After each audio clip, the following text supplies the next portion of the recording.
Welcome, fellow bookworms, to Tibra's Den. My name is Whitney, and today we have my second themed reading vlog. I'm really excited to do another one of these. I had a lot of fun with my Juneteenth vlog, and if you saw my TBR game, you'll know that this month it's about sisters. So I am one of three. I'm the baby of the family, and I have two older sisters. My oldest sister has three girls as well, and my middle sister only has one child, also a girl. Two of my eldest sister's kids are already having kids. Her eldest has one daughter already, and then is expecting again, and then her youngest is also expecting. And so yeah, we'll see if we get any boys this go around, but we're just a lot of sisters in this family, and I'm excited to read about sisters. I typically enjoy books that have that sisterly element, especially if there's three sisters. I really like comparing the dynamic to kind of what I know, and so I'm excited for these books. I think I'm pretty excited for all of them. Originally there was only going to be 4 books, but one of the books from my TBR game really worked for this theme, and so I went ahead and added it in, and then the other 2 are part of that trilogy, and I would really like to read them all at the same time. But if I don't get to the other 2, I'm not going to stress, so I'll for sure be reading 5 books, hopefully 7 in this next week, but we'll just have to see how it goes. It is Monday, July 15th. About noon. I was working on some other things this morning, so I have some laundry to switch over before I can get started reading, but then I should be able to be just tucked in and reading the rest of the afternoon and this evening. I'm going to go ahead and run through the books and just do a brief synopsis. I'll give a full synopsis as I talk about each book when I'm picking it up. But the first book I actually won in a Goodreads giveaway. The publisher was Kensington, and it was really nice because they gave like bookmark and a little letter, which I like those little extra touches. This is my 3rd Goodreads giveaway. The first one also came like with a little letter, no bookmark, but that's okay. And the other one didn't come with anything. They literally just sent the book. So it's all just very different. But this one is The Other Side of Disappearing by Kate Clayborn. I think I'm going to love this one, and I'll talk more about it in a second. Basically, you have 2 half-sisters, and the eldest one has basically raised her younger sister. Their mom ran off with a famous con man, and the eldest sister has basically kept that a secret, but her younger sister learns about this and decides she wants to find out what happened to them. And there's like a host of a podcast that comes along, and the producer of the podcast. So you have the 2 sisters and then the podcast people, and the eldest sister starts to develop a relationship with the podcast producer, but she's also very guarded and such, so she has to kind of work through, that as well. So I'm excited for that one. Then we have one that I'm hoping will be a little bit lighter, kind of quirky and fun, and that's My Sister, the Serial Killer by Oyinkan Braithwaite. And basically in this one, you have the 2 sisters, and the one is a serial killer, and the other sister is always kind of helping her clean up the bodies and such, and she kills her, like, people she's dating is who she kills. And the other sister is interested in this one guy. Well, he asks her for her serial killer sister's number.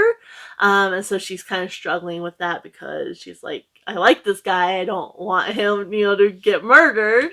And so yeah, this one I'm excited for. I think it's going to be quirky and fun. So there is that one. Then we have The Weird Sisters by Eleanor Brown. And this one has the 3 sisters, so I'm excited to see that element. And they're basically 3 sisters kind of coming back to their childhood home. They don't necessarily get along very well, and so they're kind of having to learn to work and live together again, I think. And they struggle communicating with their parents and lovers. So it's just basically kind of life. And how that can kind of get you down, I think. So there's that one. Then we have The House of the 7 Sisters by Eggels. And this one, you have this family of 7 sisters, and they have a family bakery, and their dad ends up running off after their mom passes, and so they're kind of struggling to keep their bakery, their one source of income, kind of up and running. So there's that one. And then we have the trilogy. So the one I'm going to be reading for sure is Get a Life, Chloe Brown by Talia Hibbert. I'm read one book by this author who is autistic, and I'm also autistic, and that was A Girl Like Her, and overall really enjoyed it. There were some things I didn't fully love.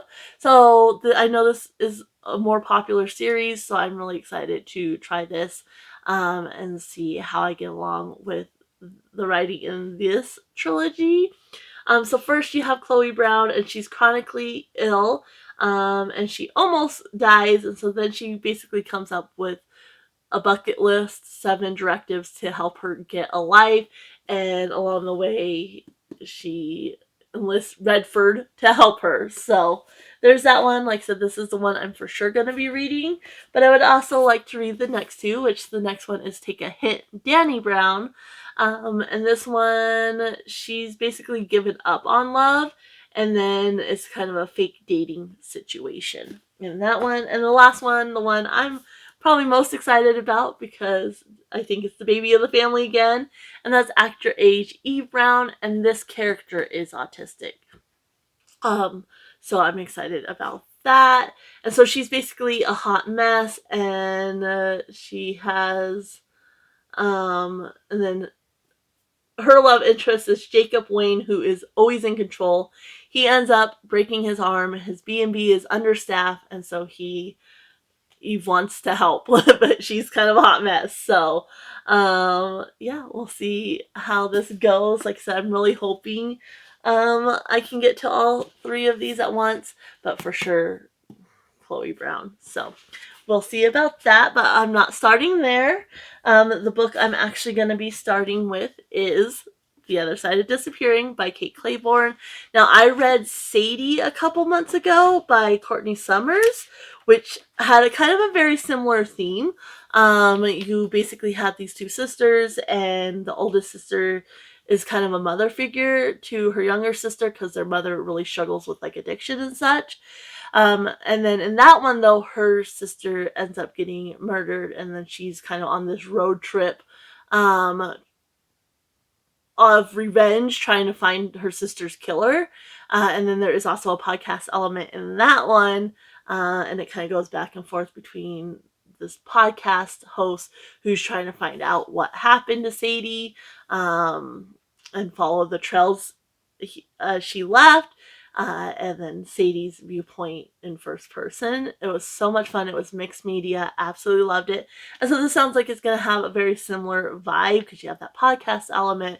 They're on a road trip trying to uncover secrets and figure out what happened to these people, and where they are and such. And then the 2 sisters, the one being more of a motherly figure. I think I'm going to absolutely love it. It's not really all that mixed media. I was kind of flipping through, but it does have like parts, like small sections where it's mixed media. But for the most part, it's told in a normal format. And so I'll go ahead and read the synopsis on this one. It says, hairstylist Jess Green has spent the last decade raising her younger half-sister Tegan and keeping a shocking secret. Ever since their reckless mother ran off with a boyfriend she'd known only a few months, Jess has been aware that he's the same accomplished con man who is the subject of a wildly popular podcast, The Last Con of Linton, Baltimore. Now 31, Jess didn't bargain on Tegan eventually piecing together the connection for herself. That Tegan plans to do exactly what Jess has always feared, leave their safe, stable home to search for their mother, and she'll be accompanied by the prying podcast host and her watchful, handsome producer, Adam Hawkins. Unwilling to let the sister she spent so much of her life protecting go it alone, Jess reluctantly joins them. Together, the 4 make their way across the country, unraveling the mystery of where the couple disappeared to and why. But soon Jess is discovering other things too, like a renewed sense of vulnerability and curiosity, and a willingness to expand beyond the walls she's so carefully built. And in Adam, she finds an unexpected connection she didn't even know she was missing. If only she can let go and let him in. So, I out of all of these, this is the one I'm most excited for, and I really hope it lives up to my expectations. So I'm gonna go get tucked in, read this, get a snack, get some water, maybe another drink. I don't know. I'm gonna get the snacks, get settled, and enjoy an afternoon and evening reading this. I doubt I will be back to check in tonight. I probably won't be back in to check in until tomorrow. But of course, for you guys, it's only just a second, so I'll be right back to let you know my thoughts. Alright, it's now the evening of Tuesday, July 16th, about 7 o'clock in the evening.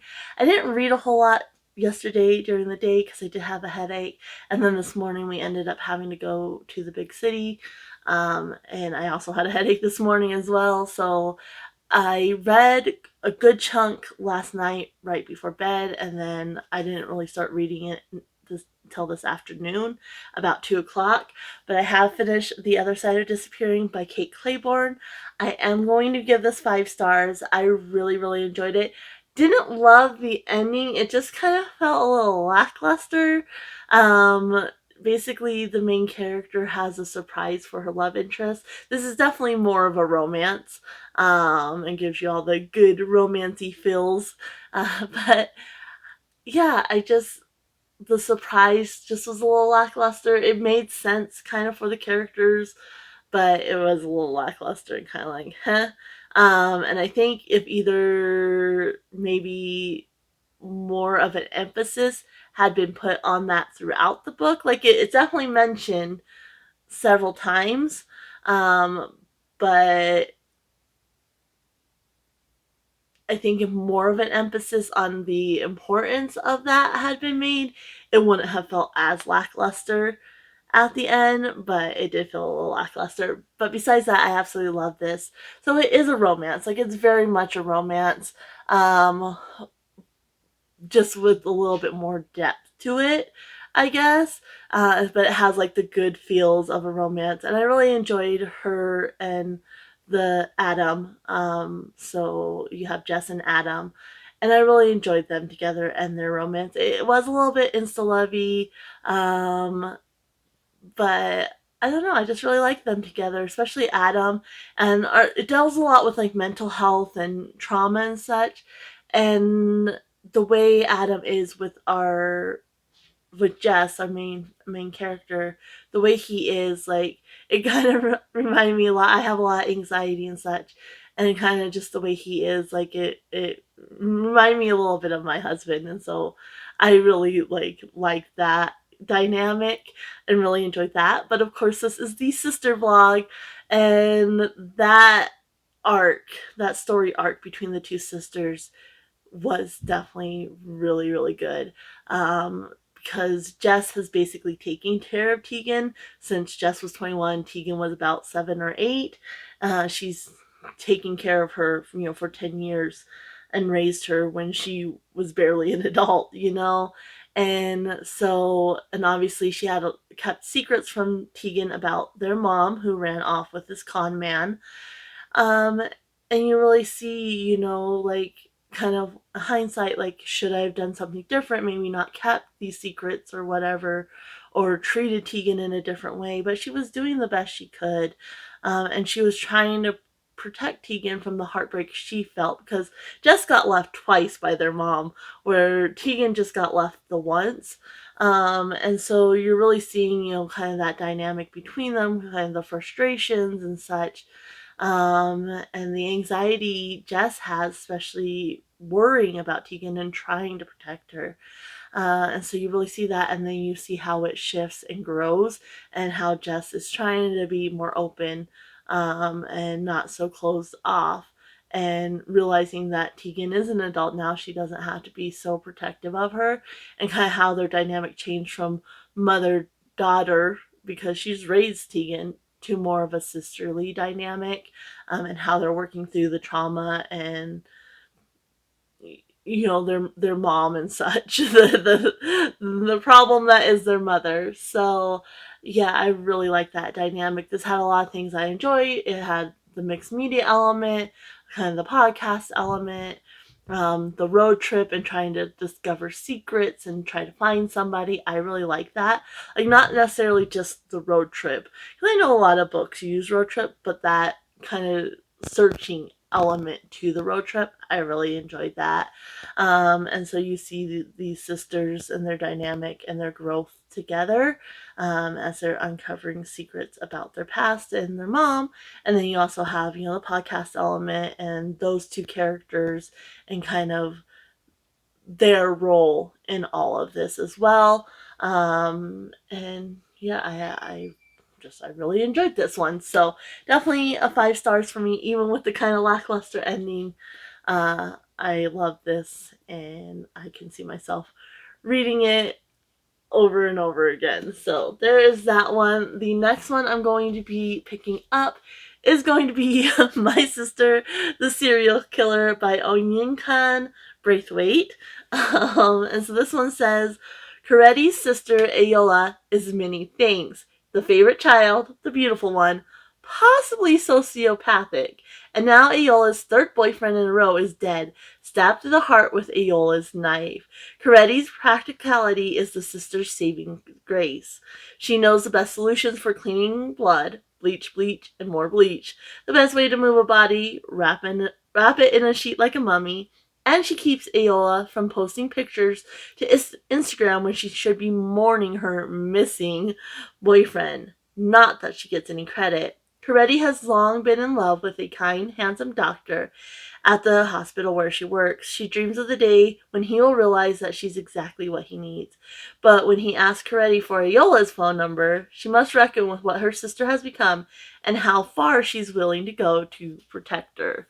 So again, sounds like you have this protective, probably older sister, I would imagine, protective older sister, and the sisterly dynamic is gonna change a little bit throughout this. So yeah, I'm excited. It seems like it's gonna be kind of quirky and fun, but probably dealing with deeper issues as well as far as that sisterly relationship. So this is gonna be my next read. It's not super long, and there's, short little pages as well.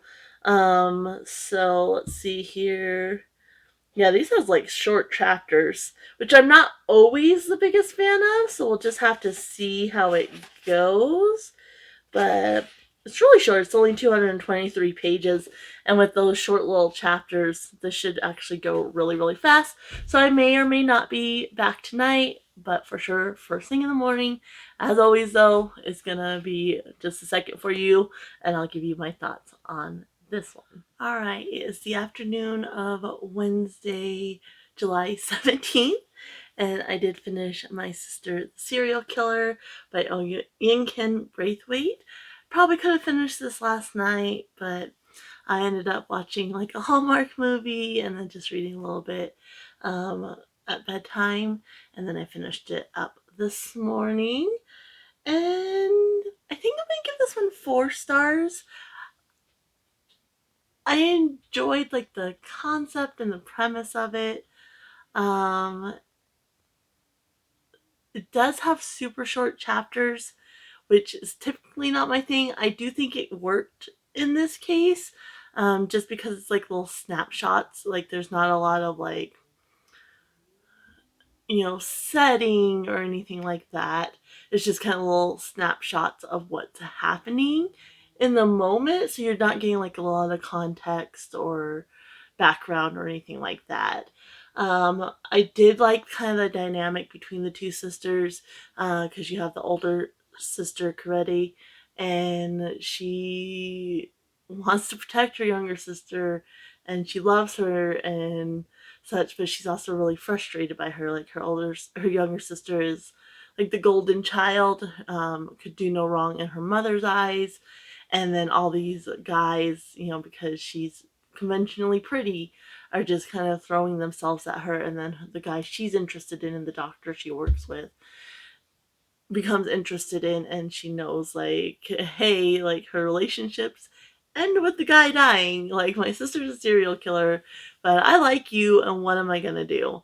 And so she's kind of struggling a little bit because her natural instinct is to always protect her sister, but at the same time, she wants to protect this guy too.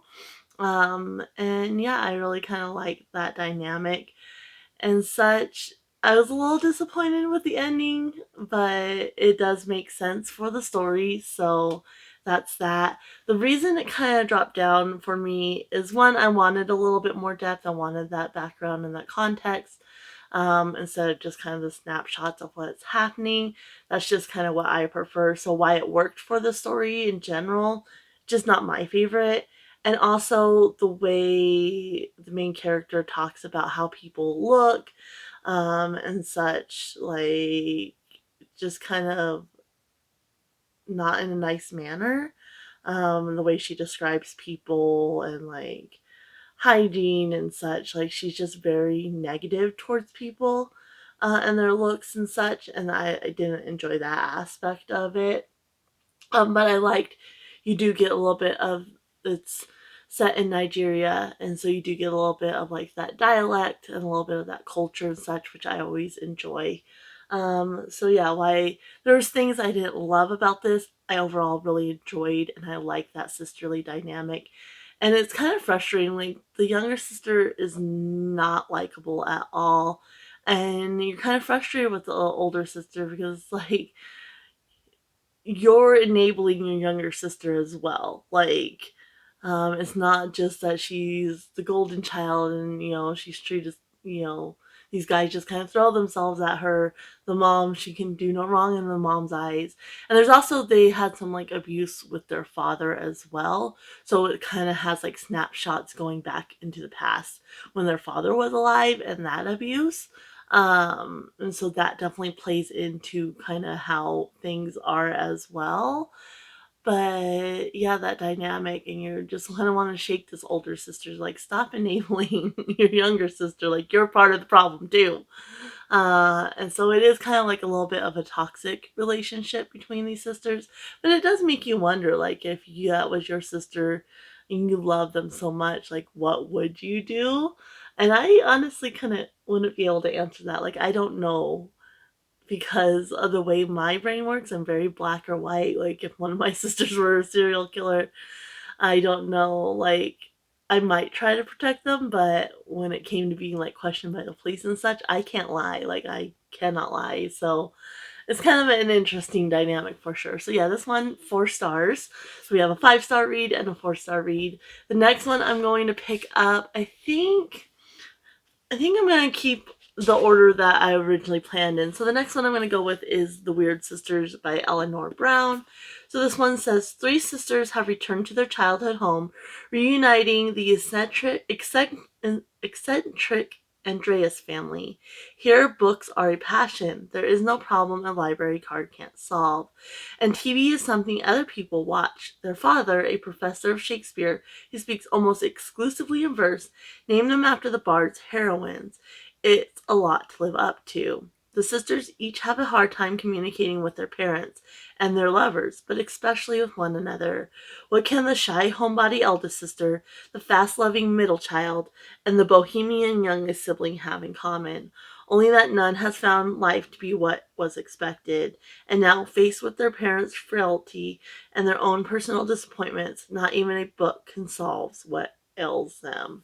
So yeah, I think this one's gonna be really interesting. I think there's gonna be a lot of emotion in it. And it'll be interesting to see how these 3 sisters, how that dynamic works. I liked we kind of started with 2 sisters, older one protecting the younger one, and kind of having their relationship, change and be challenged a little bit. Where this one, it seems like they've already started kind of estranged and such, and they're gonna have to kind of come back together. And there's 3 of them, which of course is one of my favorites numbers. So yeah, I'm excited for this one. I'm gonna go get some lunch and then tuck into this. This one is probably one of the longer ones of the batch. 300 and let's see here, 353 pages. So I don't know that I'll finish it tonight. The font looks pretty big, so it doesn't look super dense. But I doubt I'll finish it tonight. So this one will probably go into tomorrow. So yeah, I'll be back once I have some thoughts on this one. Alright, it is the morning of Saturday, July 20th, and I have finally finished The Weird Sisters by Eleanor Brown. Definitely took me longer than planned. I'm behind on the books, so I'm not quite sure what I'm going to do. I know I can finish the other two that I for sure wanted to get to. I'm pretty confident I can finish them this weekend because I wanted this video to go up on Monday, but I might switch this video to the following Monday because I do have another video that I just have to edit and get up and go ahead and read all of them like I originally planned. We'll just kind of see how I feel towards the end of this weekend. But this one started off rough for me. Part of it was just my brain. I chose to watch I'm 2 seasons behind on Heartland, and also like just Hallmark movies, just in the mood. So I was kind of watching instead of reading, but I did hunker down and get through this yesterday. And also, it's told in first person plural. I've never read anything like that before. And so basically, you have this first person talking about, like, it's almost like there's a fourth sister, but it's not. It's all the sisters kind of collectively telling the story. And so, you never really know who the narrator is because they talk about all the sisters in third person, but it's like they're part of that. And it also kind of breaks the fourth wall and talks to you directly. And yeah, it was a very unique style that I've never read before, and it took that a minute to get in. It's also very much character driven and slow paced. And so the beginning, I was kind of like, okay, come on. But by the end, I was completely invested in these characters, and just absolutely got used to the writing style and such and really enjoyed it. And so I ended up giving this 5 stars. I didn't think it was gonna be. I thought it would maybe hit 3 stars. Especially, at the midway point, I'm still just like plodding along. But once it kind of hit its stride and I really got into it, I really enjoyed it. And I like that unique perspective. Like, it was completely different than anything I've read before. And I didn't even know it had a name until I was reading like the conversation at the back. It is definitely Shakespeare inspired. Their dad is a Shakespearean professor, and they all have this big love of reading. That's kind of like the bond throughout the family is their love of reading, and they quote Shakespeare to each other all the time, which I was reading some reviews and that annoyed some people, but it's like, but that's part of the book. And then also, trigger warning, their mom is battling cancer, breast cancer, so you do have some of that, well, a lot of that throughout the book, like her illness and such. So it does get kind of heavy. And each of the sisters is kind of at a crossroads of their own. So they're not just coming together because of their mom's cancer. They're all at a crossroads. The oldest one is engaged to be married and has been at home, is kind of scared to leave this town and her home. And then her fiance ends up getting an offer in England. And so she's having to make the choice because she doesn't want to leave, but he wants to be in England, and kind of having to make that choice. And she's scared to leave. And she feels a lot of responsibility as the older sister. She's always been kind of the caretaker. Her mom's a little flighty. Her dad is just so focused on Shakespeare and all all things Shakespeare and such. And then her mom's just kind of a little bit flighty, and so she's always kind of been the caretaker. And then with her mom sick, like, she's taking care of things, and so she really struggles with that. Then you have the middle sister who, it says on the back, fast living, and that fits. She goes to New York and she's trying to keep up with the New York lifestyle, and so she ends up embezzling money from the company she works for because she's in charge of like payroll and such, and she gets caught. And so she's kind of on the run. She owes a massive amount of debt. Not only does she have to pay back the company so they don't like take legal action, she also, all her credit cards are maxed out. Her roommate's asking for money, and then she's also kind of promiscuous, and she's sleeping with a married man as well. And so she's, just feeling like this horrible person. As a middle child, she doesn't necessarily feel seen. And so she's kind of struggling with that because you have Rose, who's so great at this, and then Cordelia, who's a baby, and everybody just loves her. And then the baby of the family, Cordelia, she's always just kind of lived loose, like wherever the wind takes her and such. And she ends up pregnant. It wasn't really a one night stand, but like on one of her stops, she sleeps with this painter a couple of times. And so, yeah, so she ends up pregnant and comes back home because of that. The road life, you have very little to eat, you don't really have money, you're just drifting from place to place. So she ends up coming back home trying to figure out that whole situation. And it's really interesting, like they clearly love each other, and it goes back and forth, between kind of present day and then going back to memories of their childhood and time spent together. And you can tell they love each other, but they don't really have a lot in common, and they don't necessarily agree with each other's decisions or anything like that. And so it's really kind of, they're all at this crossroads in their life, and they're trying to figure out, and they're coming back together to try to help support their mom and parents and such, while also figuring out their own issues, and then, figuring out their dynamic. And, just because this was my role, is that the role I'm always going to play, or am I going to move forward? So it's got a lot of depth, like it's very heavy, very emotional, but I really enjoyed it, and I like the uniqueness of it. So I did, like I said, end up giving it 5 stars. I did leave my bookmark at one spot because I think about this sometimes, and so I just wanted to share it real quick. And it says, how old were you when you first realized your parents were human, that they were not omnipotent, that what they said did not in fact go, that they had dreams and feelings and scars?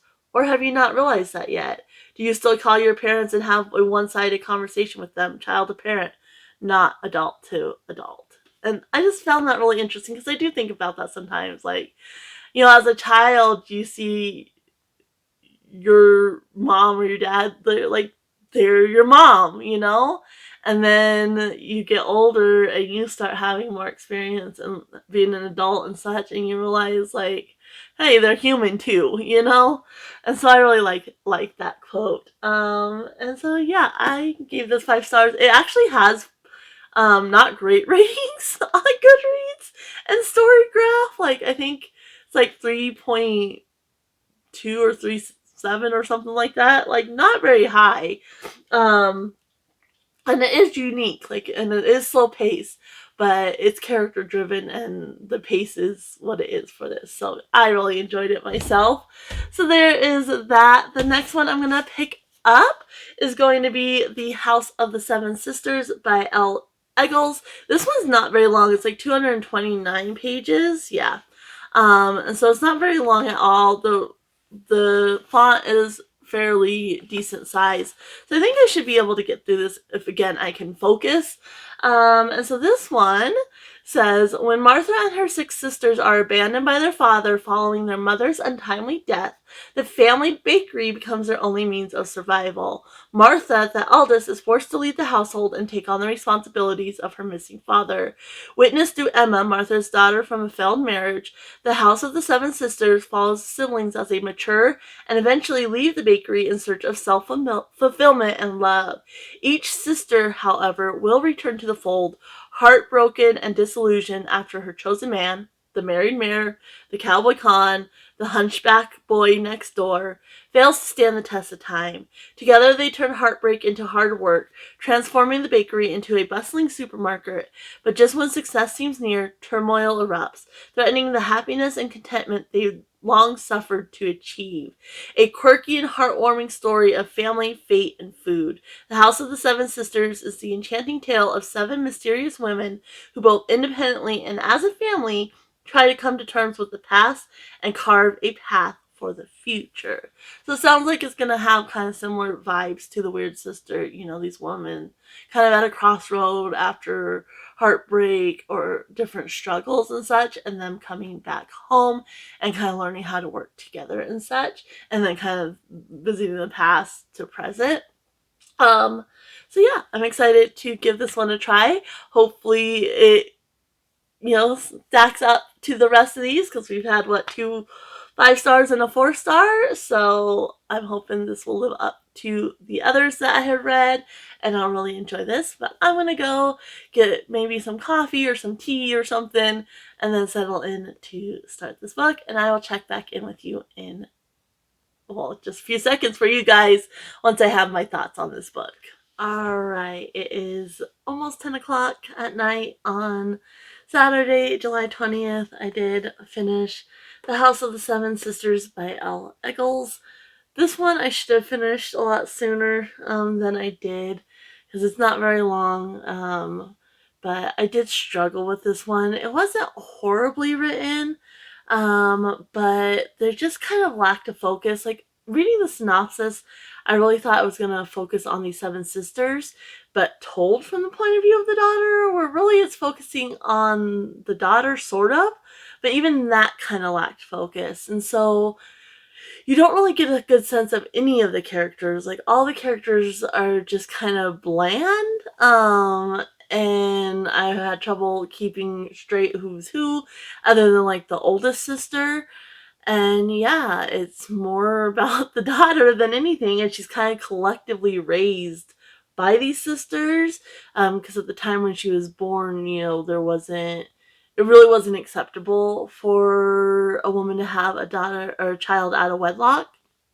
Um, and where they are, it's like a very Catholic community, and so that plays a factor into it too. Like, the whole reason there is seven sisters is because of the Catholic church and them being like, you're not doing your duty to God by not having more children, which I'm not Catholic. I don't know, especially in that day and age, how much pressure. I know some religions do, like they want you to have as many children as God deems that you're gonna have, and not use like birth control and such.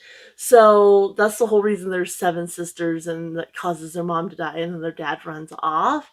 But yeah, you don't get a really good sense of the sisters, and then each sister, just every love story they have is just completely tragic. Um, and I get, like, I expected the sisters are all gonna kind of come back around to the bakery, because they have the family bakery, it's on the back, but the way it was done, it was just like, just tragedy after tragedy after tragedy. And that got really old. The one sister ends up putting on a lot of weight, and just kind of the narration around that was very negative.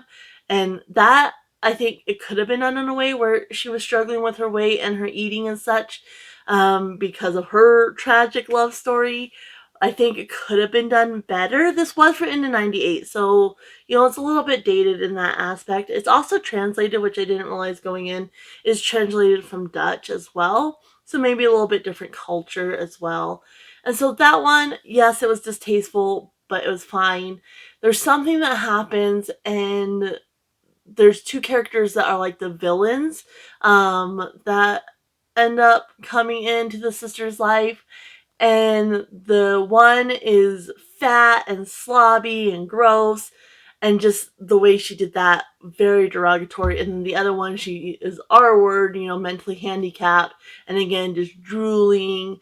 They run a bakery, and he's like touching all this stuff, which can happen with mentally handicapped, but just the way it was done, it was like done because, oh, these are supposed to be evil, so we'll make this one fat and this one, mentally handicapped. It wasn't done sincerely, and it was done like in a problematic way. So I didn't appreciate that. Like, at first I was like, it's not a hard read. And the premise of it with these seven sisters and the bakery and this daughter being raised by all the sisters had some merit. So I was going to give it 3 stars until I got to that point. And that's towards the very end. Like, that's like the last, I don't know, 70 to 50 pages, somewhere in there. So originally I was going to give it 3 stars until I hit that point, and then I was like, you know what? No, like I can understand dated things, but that, just the way it was done, was very problematic. And there's just weird things as well. Like, initially you have no sense of magical realism at all, and then suddenly she's seeing what the white women, which are basically like ghostly spirits of the sisters, which is weird in and of itself, because all the sisters are living at that point, and then it changes to like people who have passed on. I don't know, these ghostly white figures. And so that was weird because it wasn't presented from the beginning. And so it was just weird when it was just kind of thrown in there. And then she has like weird dreams as well. Like at one point, all the sisters in her dream are like different animals.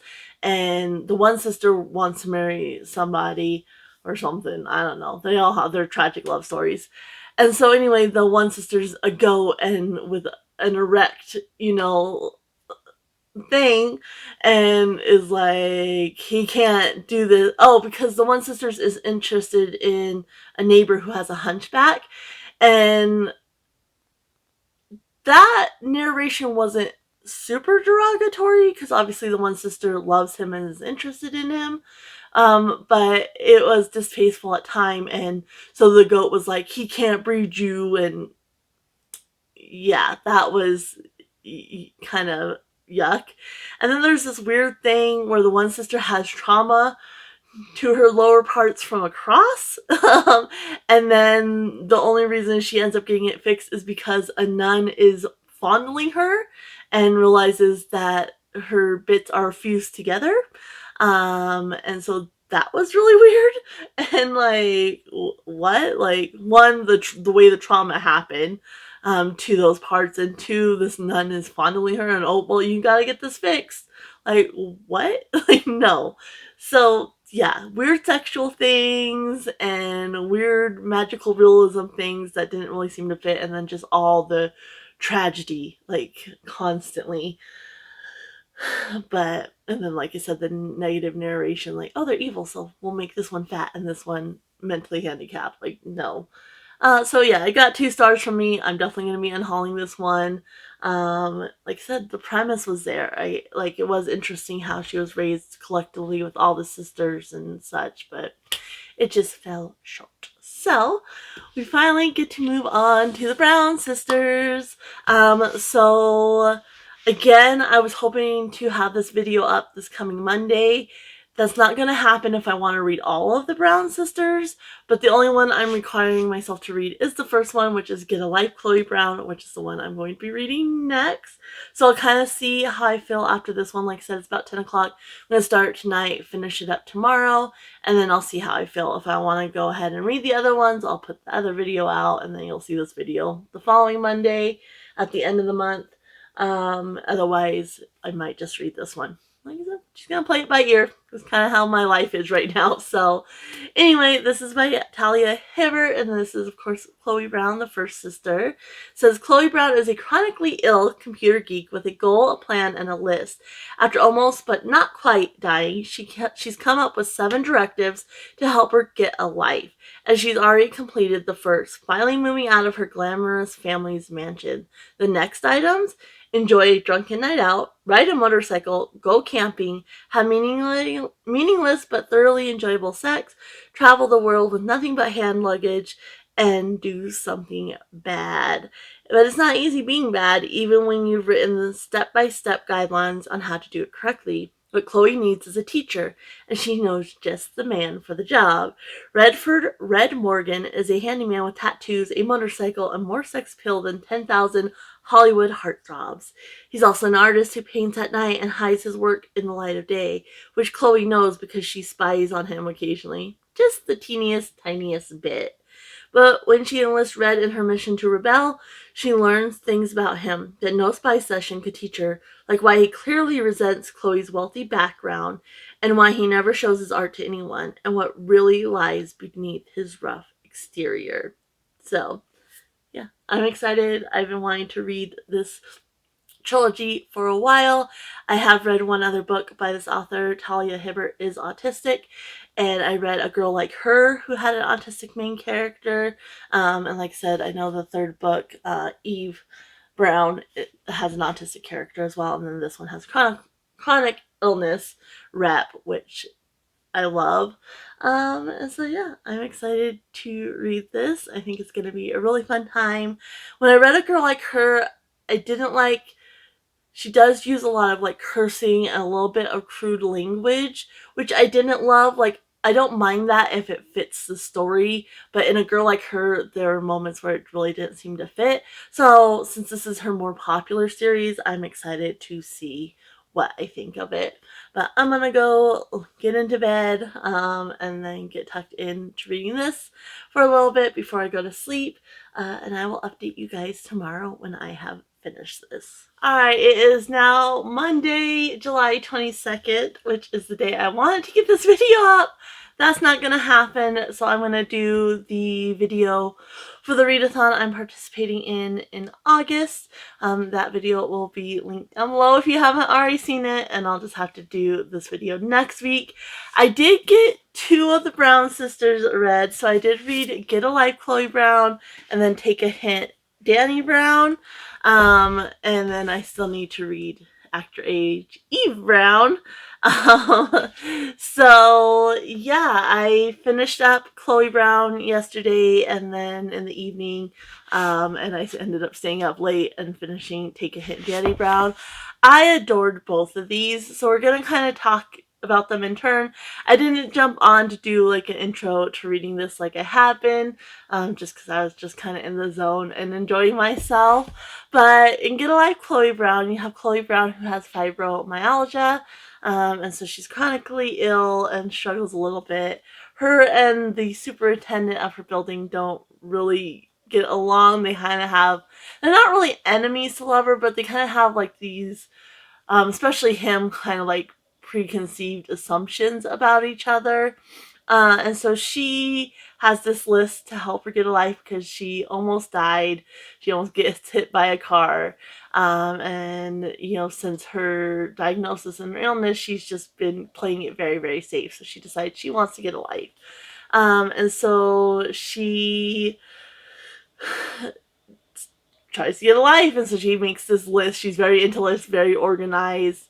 And so she makes this list of things that she wants to do, and then things happen. She ends up saving this cat, and he kind of helps her with that. And she's like, well, you have a motorbike, and that's on my list. And he has some past like relationship trauma, which also affected his work. He's an artist, he's a painter. And so he's just been kind of out of the game because of that. And so he decides he kind of wants to get back into that. And so she helps him. She's a web designer, and he's kind of technology avoidant, so she helps him with that in exchange for him helping her check off some items on her list. But obviously, some of them she's like, nope. Like she wants to have meaningless sex with a stranger and such. So, anyways, they end up coming up with this deal. And he starts helping her with this list. But of course, they develop feelings. And he is just so great as far as like taking care of her and such. Really kind of reminded me of my husband. Like, I don't have fibromyalgia, but I do struggle a lot with fatigue. And I am autistic, and my sleep and such, it all kind of goes hand in hand. And so the way my husband, like, he was going to his mom's yesterday, and so he made sure he made me something that I could just slap together to eat. He made me some tuna that, you know, got it all prepared for me. So all I had to do was put it on some bread and eat it. And he takes care of me in little ways like that. And that's kind of how Red reminded me of him, because he's always doing little things for Chloe, like, oh, you're not eating, like, here, I'm going to make you, you know, some food, or make sure you eat. And that was kind of a thing in this one as well. So I really liked like these male love interests who have their own struggles, but are just taking care of these women as well. Like, I absolutely adore that. And like I said, it does kind of remind me of my husband. So anyway, feelings of course ensue. I really like how, so he has trauma from his past relationship. His ex-partner was very abusive and basically told him the only reason he was successful was his paintings was because of her, because she had like the connections and such. So he has a little bit of class bias because of that as well. And then just trauma as far as that and his work, and then, you know, with Chloe. And so I liked how the misunderstanding, because, you know, you always have that moment where things kind of blow up, and then it wraps up in the romance and they get back together and everything's good. I liked how this was handled. It felt very realistic. Like, sometimes in romances, it feels like they're just doing it for the plot point. It doesn't necessarily feel like true to the characters or very realistic. It felt realistic in this case with his past trauma, and the whole list. and she has some trauma too, because after her illness she lost a lot of friends, and the guy she was seeing left her and such. So she has some issues because of that as well. And so their issues kind of clash, and just the way it was handled I thought was really well done. And even in this one as well, like, I think the author does it really, really well, where it's not just like drama or angst for drama and ink's sake. It feels realistic and it feels understandable, like they did this because of this. And I really, really enjoyed that, and I liked kind of how the characters communicate. And so I liked the way this whole blow up situation was, and how they each realized their own role in it. It wasn't just like, well, you overreacted or you did this. And so you have to apologize. They both kind of realized the part they played. So I really enjoyed that aspect. I will say one of the things I didn't love about A Girl Like Her when I read that was the author's a little bit crude at times. And I will say I felt that in this, but it wasn't as in your face. Like the cursing, he curses, she doesn't really, and so the cursing, it felt genuine. Again, I don't mind cursing in books if it's not just done for cursing's sake, and it felt like where the cursings were felt like natural. And also, like, she's a bit crude as far as like sexual terminology and such, which wasn't my favorite, but I enjoy the story and the characters and the writing so much that didn't ruin it for me like it might in something I'm enjoying a little less. So yeah, it's not necessarily my cup of tea, but I didn't mind it so much. And so yeah, I gave this one 5 stars, obviously. Absolutely adored those characters. And the cat Smudge. I love the cat character as well.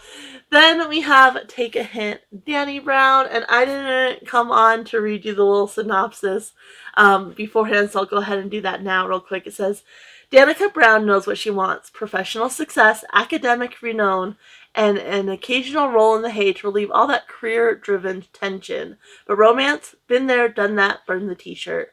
Romantic partners, whatever the gender, are a distraction at best and a drain at worst. So Dani asks the universe for the perfect friend with benefits, someone who knows the score and knows their way around the bedroom. When big, brooding security guard Zaffer Ansari rescues Dani from a workplace fire drill gone wrong, it's an obvious sign. PhD student Dani and former rugby player Zaf are destined to sleep together. But before she can explain that fact to him, a video of the heroic rescue goes viral. Suddenly, half the internet is shipping Dr. Rugby, and Zaf is begging Dani to play along. Turns out his sports charity for kids could really use the publicity. Lying to help children? Who on earth would refuse? And I kind of take issue with that. Like, he wasn't begging her. He was just like, hey, like, this is kind of helping out the charity. Would you be interested? It wasn't like a begging situation, but more on that. Dani's plan is simple. Fake relationship in public. Seduce Zaf behind the scenes. The trouble is, Grumpy Zaf is secretly a romantic, and he's determined to corrupt Dani's stone-cold realism. And again, I don't really agree with that either, but before long, he's tackling her fears into the dirt. But the former sports star has issues of his own, and the walls around his heart are as thick as his thighs. Suddenly, the easy lady Dani dreamed of is more complex than her thesis. Has her wish backfired? Is her focus being tested? Or is the universe waiting for her to take a hint? So, yeah, like I said, he wasn't begging her, and then she's very clear and upfront with her partners, and she starts off, she had just broken it off with another professor, and she is bi, so she was dating a woman professor, and she broke it off with her because that professor, they were friends first, and then friends with benefits, and then, of course, the professor fell in love with her, and she's always very clear up front, like, I don't want any emotional attachments, any strings. Like, this is purely physical. And so she's upfront with him as well.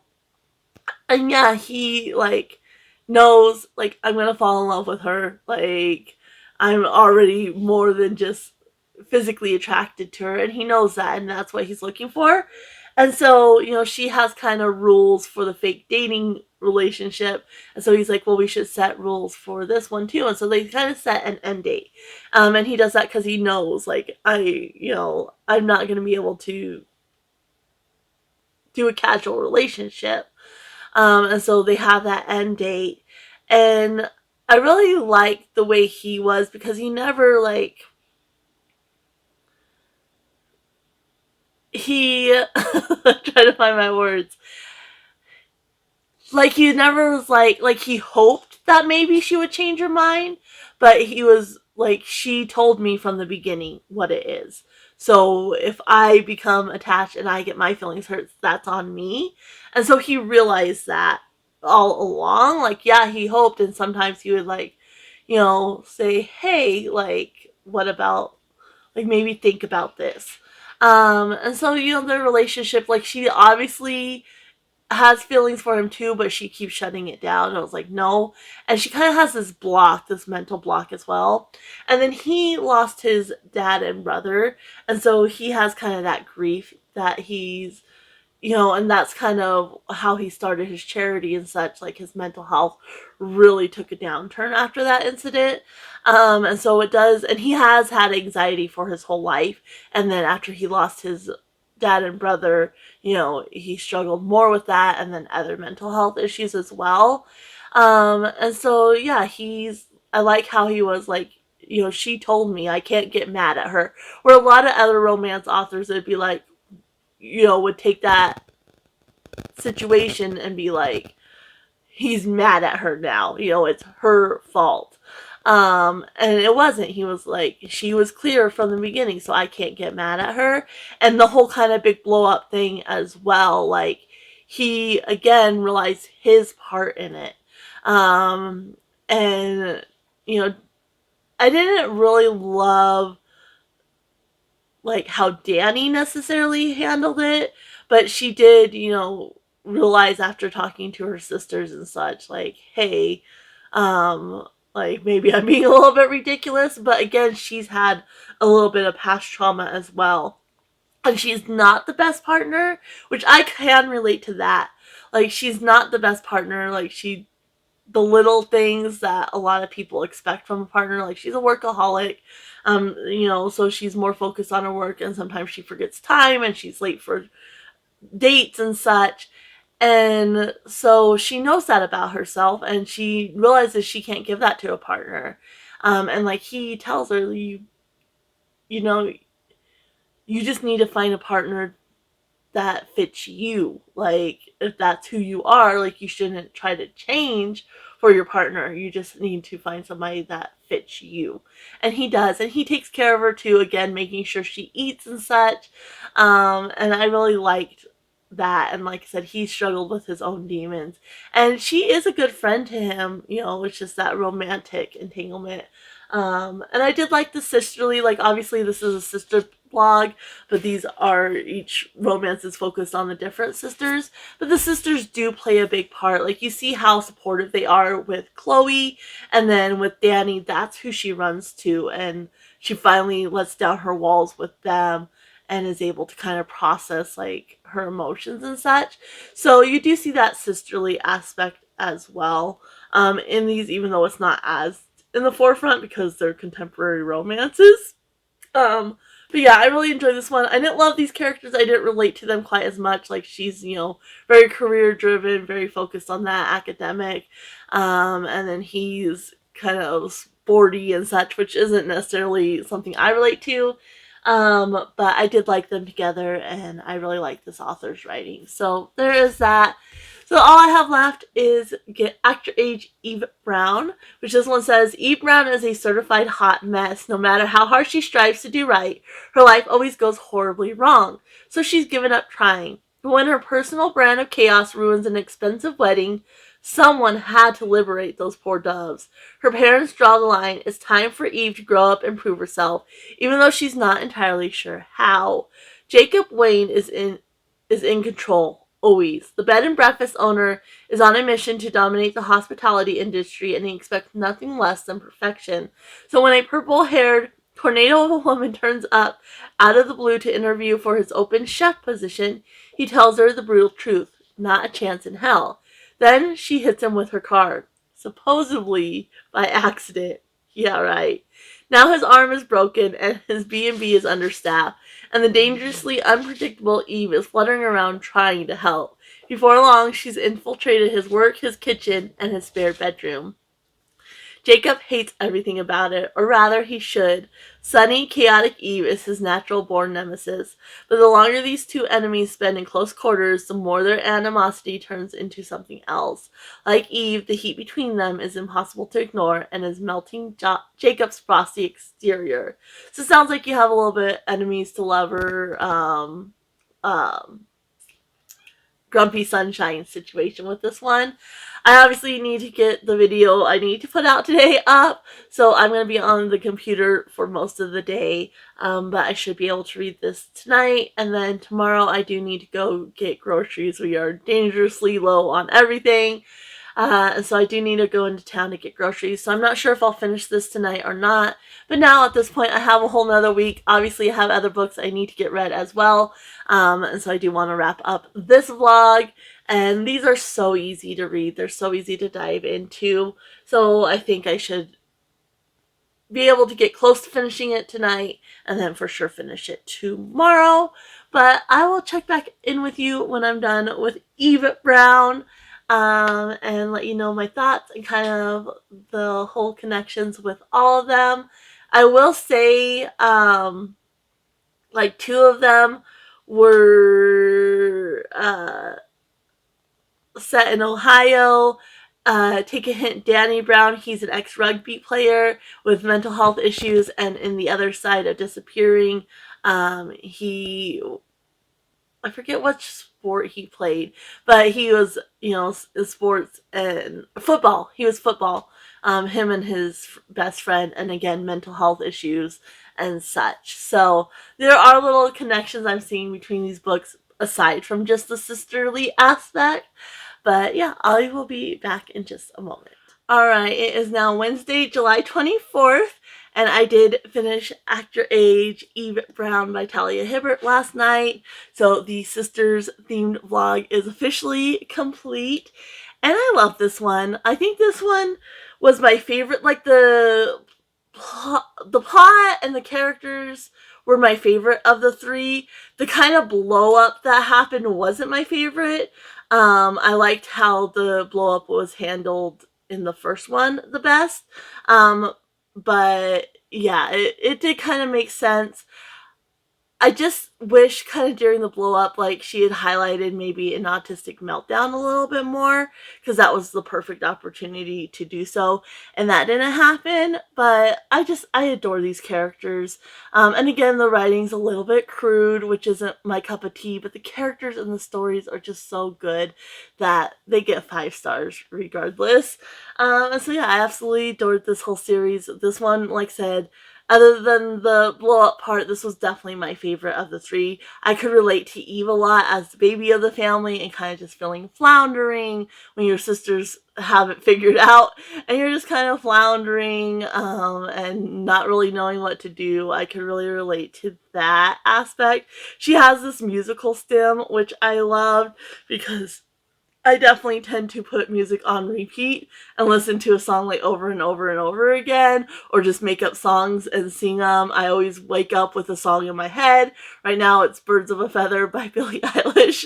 I absolutely love that song, and I definitely, oh, it's so pleasing, and I like to listen to that over, so that's stuck in my head. And yeah, I adored Eve as a character. Jacob's actually the one that is presented as autistic.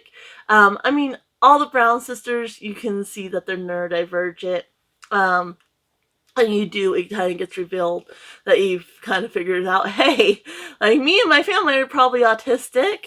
And so I like that you kind of got that dual perspective of how autism can present differently in both men and women, and how, he's definitely more introverted, where she's a little bit more extroverted, and so that plays a role into how it presents as well.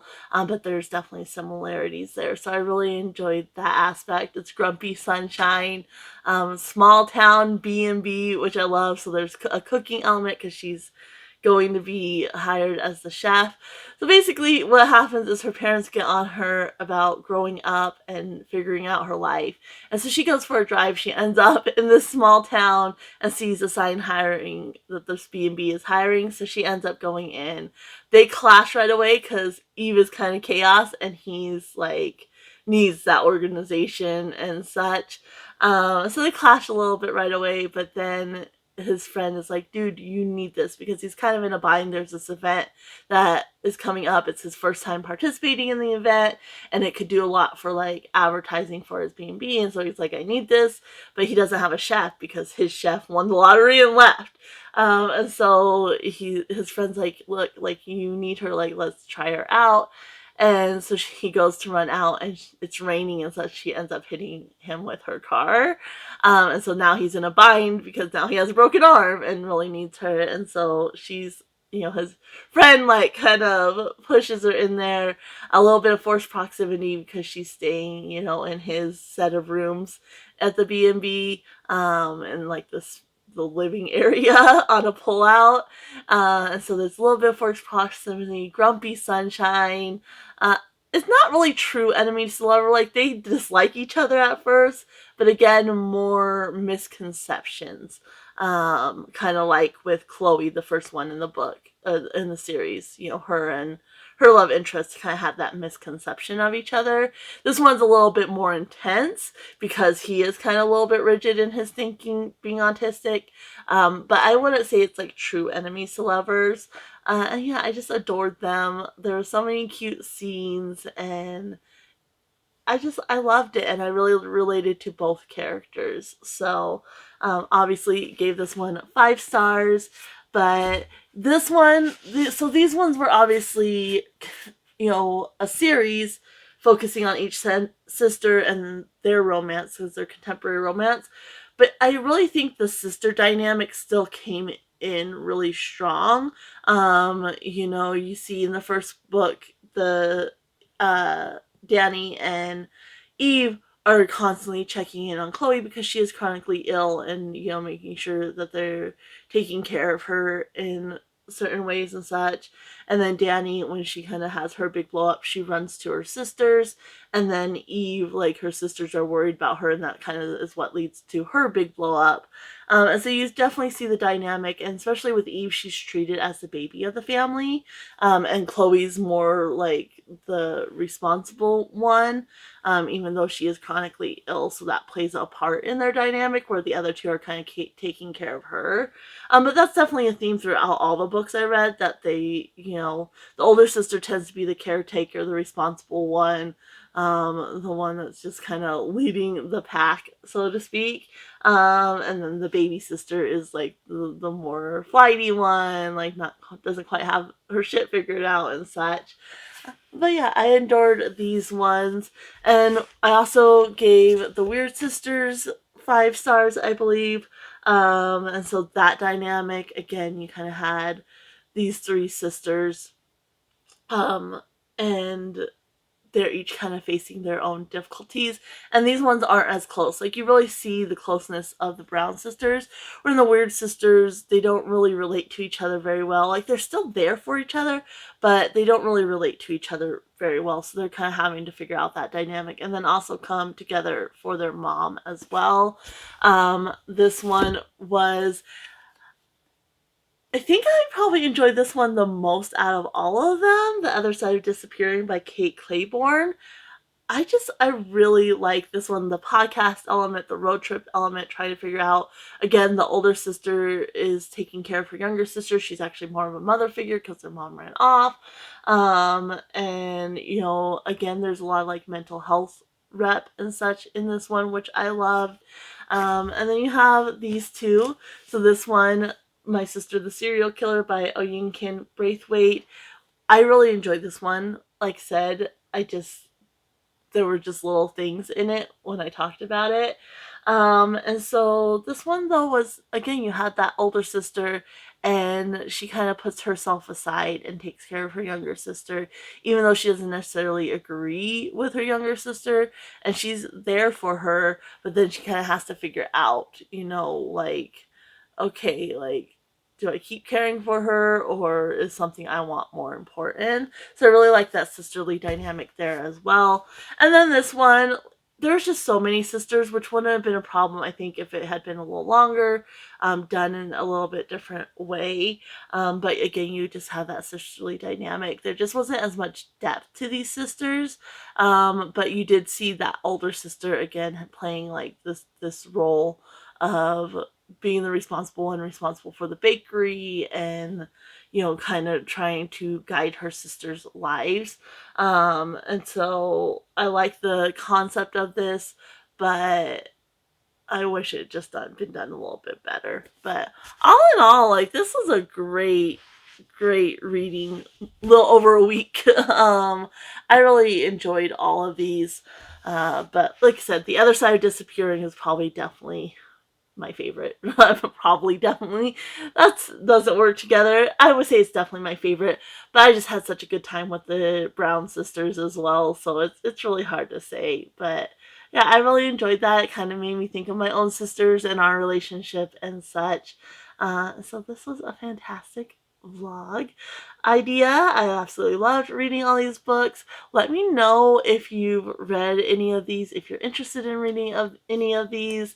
Let me know, like, where you are in the family. Are you part of sisters? Do you have brothers? Are you oldest, youngest, middle child? Like, definitely let me know down in the comments below. But if you just want to support me and let me know you're here, you can always leave a rabbit or any type of animal emoji down below. I'm gonna go ahead and leave you guys here. Happy reading, everyone. Bye.